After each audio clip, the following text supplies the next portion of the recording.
Los canadienses van en serio. Good afternoon. Today's a tough day.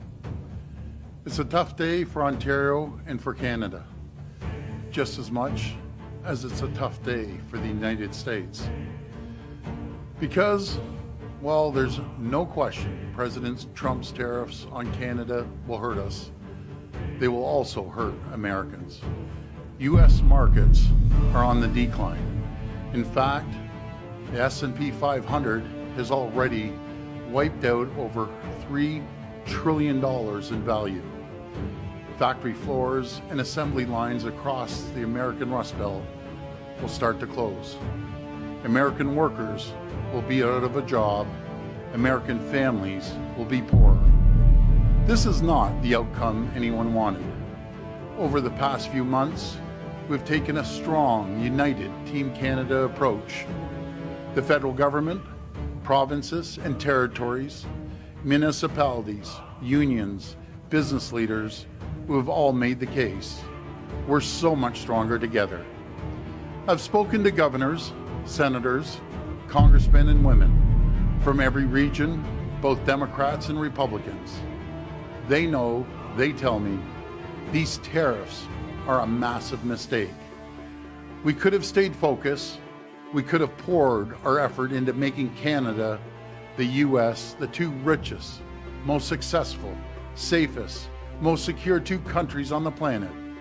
Unfortunately, one man, President Trump, has chosen chaos instead.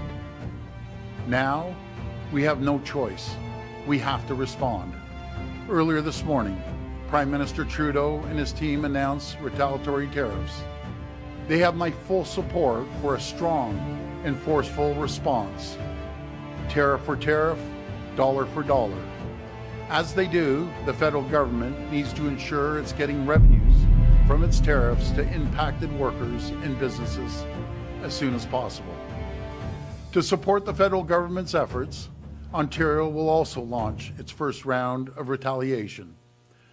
Starting today, LCBO, the largest purchaser of alcohol in the world, will begin removing U.S. products from its store shelves.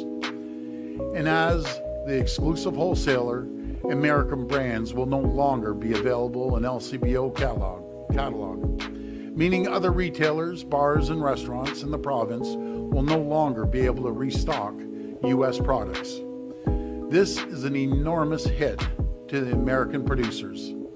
Every year, the LCBO sells nearly $1 billion worth of U.S. wine, beer, cider, seltzers, and spirits, including more than 3,600 products from 35 states.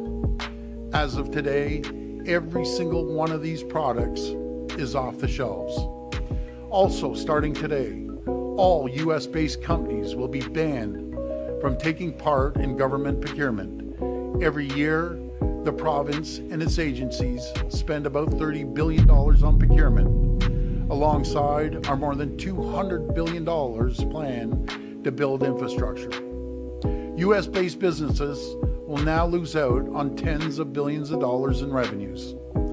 They only have President Trump to blame. I'm also urging all 444 municipalities to do the same, and I'm thrilled to see some are already stepping up. For example, Mayor Patrick Brown in the city of Brampton and many other cities. As part of this government-wide procurement ban, we're going one step further. We're ripping up Ontario's contract with Starlink. It's done, it's gone. We won't award contracts to people who enable and encourage economic attacks on our province and our country. Alongside federal tariffs and the measures my fellow premiers are bringing forward, this Team Canada's opening response. We also need to be ready to dig in for a long fight. We need to be ready to escalate using every tool in our toolkit. That includes surcharges or even outright restrictions on the critical minerals and electricity we supply to the United States. The critical minerals and electricity they depend on. Today, I'm writing to every senator, every congressman and woman, and the governors from New York State, Michigan, and Minnesota, telling them that these tariffs persist.